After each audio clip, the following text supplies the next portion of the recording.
Okay, so here we are, part two. I promised you a part two, and you're freaking getting a part two. Look at that. Part two right in your face. But, again, I'm still thinking of that meme coin yesterday, that play, and I can't think of it. But alts went crazy. SWE actually bounced all the way to 146 from a low around 106. Any other CFX? Just call her, man. Everyone knows. A lot of people are buying already. But Eugene NG, I mentioned him before, his calls go up. They just go up.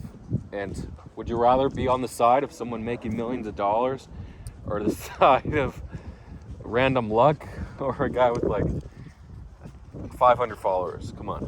A guy making millions with 100K followers. Or I think he has 20K, doesn't have a ton. But to be on the leaderboard takes guts. And you just have to buy fear. He bought fear. He said, I think we bought him. I think we go up. SWE, called SWE around 60 cents or 61 cents. Now it hit 68. It's at 66 and a half last I checked. About 8 hours ago. Sorry, say. Did I say say? I think I said say. SWE, he didn't call. He called CFX Conflux at 18.1 cents. It went all the way to 22 and a half, somewhere around there.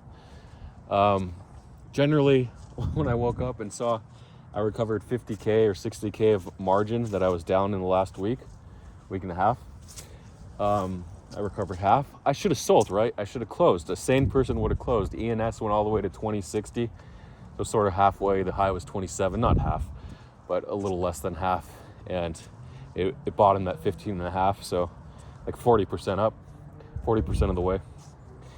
I should have closed, right? I kind of want new highs. I fell for it. OP made the big run before ETH BTC gave out. It hit 315, then it was 304 last I checked. So a lot of these coins were popping.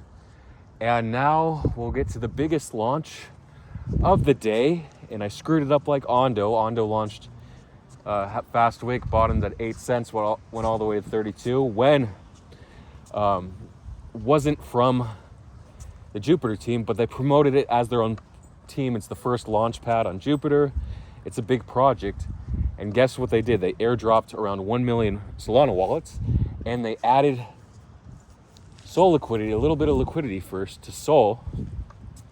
And similar, if you remember the TokenFi launched, they launched with almost no liquidity, a few bucks, and people were just buying. And then BitGet used the TokenFi price pre-liquidity, and they added the market makers, and people were able to buy 1/100th of the price. Super cheap. Hey, what are you doing? Hey, Maya, go back to the park. Maya, come on. Ella, come on, Maya. Okay. This guy's like, do I follow that dog in? He's going after the lost dog. Okay. Anyway. No, it's a good Samaritan. I always have people looking for lost dogs. But he's not going to park. He's going to the other side. He's just a visitor. So this is what I mean, just random people going to the park. What do you want to do? Where's the place to park? Let's park at the park. Let's talk. Let's make out. Let's do whatever. It's crazy. It's just people waste time. The goal in life is either to make money, spend time with friends, and waste time. Sometimes you can waste time doing all three, but usually if you're making money, you're not wasting time. So like in crypto, you're socializing with others and you're making money off the pump. So that's why people do it. That's why people hang out in crypto all day. So that's why it's good to have groups. Even following on Twitter, you're having a good time and making money. But usually, number one thing you're there for is to make money, not have a good time. For me, I like to use that as an excuse. I'm just there to have a good time, to break even. But I would like to make money. If I wasn't having a good time, if I was miserable every day, I'm miserable anytime I lose money, anytime I miss a huge pump as well. So when they added the Sol liquidity, very little liquidity like BitGet. Hey, come on. Rusty. We're not going to do the same playbook. Come on, Rusty. Maya.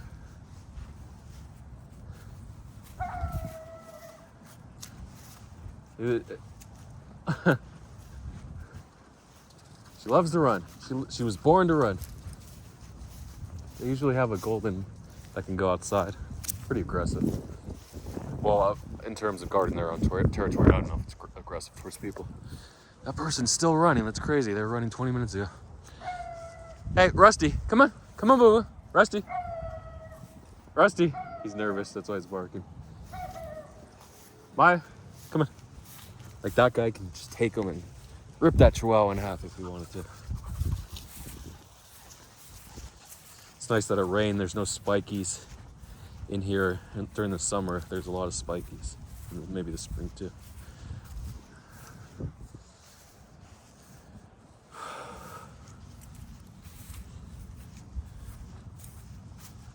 The dead grass. Yeah, so when launched, so TokenFi, people got wrecked who tried to snipe before they added liquidity. When they added liquidity, the price was too high. A couple snipers did make money, a lot of money. So 7 cents bottom on TokenFi, and then went all the way to like 49 cents. I could be mixing up the zeros here. So about 7x off the bottom. And then we have Wen, who got sniped up to 88,000 on the liquid USDC Solana Wen pool. And airdroppers were able to sell for like 3,000 to 10,000. The biggest airdropper I know sold, the biggest airdrop I saw, someone sold 4,000, but I'm sure there were a lot more single airdrops that sold for over 10,000. That was just a couple I saw. Here, this one's lower. So, then they added liquidity to the USDC pool, and of course the real snipers got in. One guy bought 100K and he was up around 2 million, and realized if he dumped through the whole pool, he would probably make $1 million or so. And it's crazy just to be that alpha that you're waiting for liquidity. And on chains like Base and Solana, where it's a bit random who hits first, that you have to spam transactions. You have to spam your buy until the liquidity's there. So you set your max price. If you're a random sniper that doesn't have a max price to buy it, don't get screwed over. So Ella, that's not Ella, she's over there. Anyway, I'll follow. 2 blackies, 2 black dogs.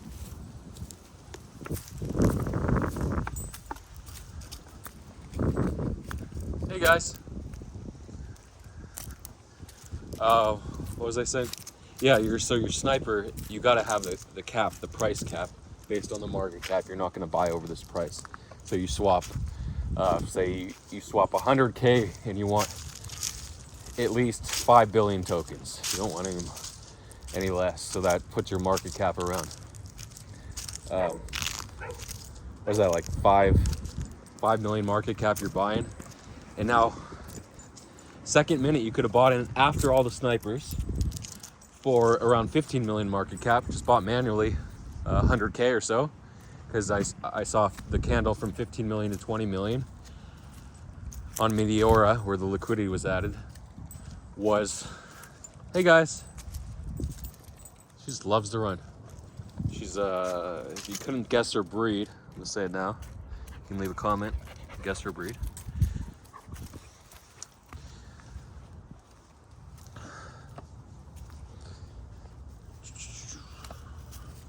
Yeah, so 15 to 20 million. And at the same time it launched, actually 10 minutes before when I started my morning vlog, position check, it launched. And then after the vlog, I said, let me go on Discord, see what's launching, see if I missed anything. And then the first thought in my head was when is Wen launching around this time? Is it earlier? And then I checked my notes. It was 7 a.m. and I was launching, and it was already 7:30 or 7:20. And I'm like, oh, come on. I think it was 7:30. I missed it by 30 minutes. Of course. So you got to prepare mentally. And I wasn't even prepared mentally and financially. Like saying, this is how much I want to put in. I'm going to buy manually. I'm going to buy 5K or 10K regardless of the price. I'm going to sell for 5X, whatever. And I just wasn't prepared for that. Obviously, if you can get a sniper together, if you can work with a botter, you have coding experience, most people don't. So if you can get someone that's good at Solana, that's made bots before, get going, because there are ways to make a lot of money, just like on Base Chain and Frentech in that day. That's what we're seeing again on these big Solana launches and meme coins. Solana is huge. We have cheap gas, very, very cheap gas, and people want to ape. People have the capital with everything pumping, especially Sol going from $9 or $22, $23 in August to or September, all the way to $128. So everyone's on Sol now. There's a great debate. Will Sol flip Ethereum? Great debate, right? And no, the Lindy effect. Ethereum's been around forever, not forever, but since I think 2016. So it just doesn't want to die, and it has so much financial backing. Ethereum's the way to be. If you have value, you put it on Ethereum. You're not worried about $2 gas fees versus 2-cent gas fees, whatever Solana charges. So if you want value, you put it on Ethereum. If you want everyone to ape, you basically put it on Solana. So Ethereum's always going to be the high value, respected, wrapped, tokenized chain. We had BRCs though. Will they ever be cheap? Yeah, we have all roll-ups and all that's coming. I read something there are already 50 to 100 BRC roll-up solutions. So that's interesting. Hey, where are you going? It's crazy. He's walking that way. I don't know if he's gonna walk toward the street, and then he's in the red zone. You know, when you're playing a game and you get heated, or you're in a trade and in the red starts going up and up, and you're like, oh shit, I'm about to die. I'm about to lose all my money. That's basically a dog when they're on the sidewalk without a leash. They're that close, and you never know they're gonna go under. And I've been stupid about that situation.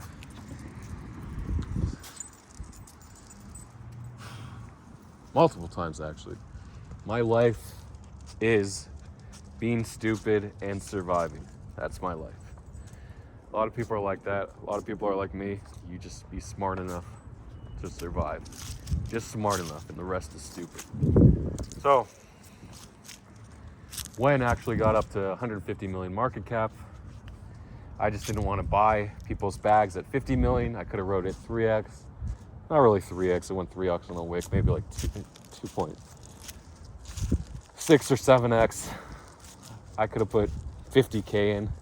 Instead, I pumped 50K into that Coinbase coin. I didn't even check it. I'm probably around even on it right now. I was up 10K, but it was like whatever. So it sucks. So you have to be in a position where you say, I'm okay with losing this 10K. I'm gonna put 10K into when the second minute at 15 million market cap and sell it for 5x, sell for 40K, or hold for 6x, 50K profit. So you have to be committed. Or if you're a botter, you can say, I'm gonna put 100K in. I'm okay if I fuck up. I'm gonna set my limit. It's a good price. There's no way my bot is gonna misfire and buy the top wick. Worst case scenario, I buy the wrong pool. Like a lot of botters, they bought the Solana pool and there's no liquidity, so the bot doesn't buy any tokens. But if you were smart, you would have bought it on USDC like that guy Nassim and been up 2 million unrealized. So I do think maybe 150 million market cap is overvalued, but we saw WIF go all the way to 550 million on WIC for perps, like 49 million on stuff, 490 million on spot, and now WIF is down to 32. I'm glad I sold at 37. I let it go. I mean, I still have a 3K position, but it's so small. So I'll do a position check-in right now. Should I do part 3? Position check-in.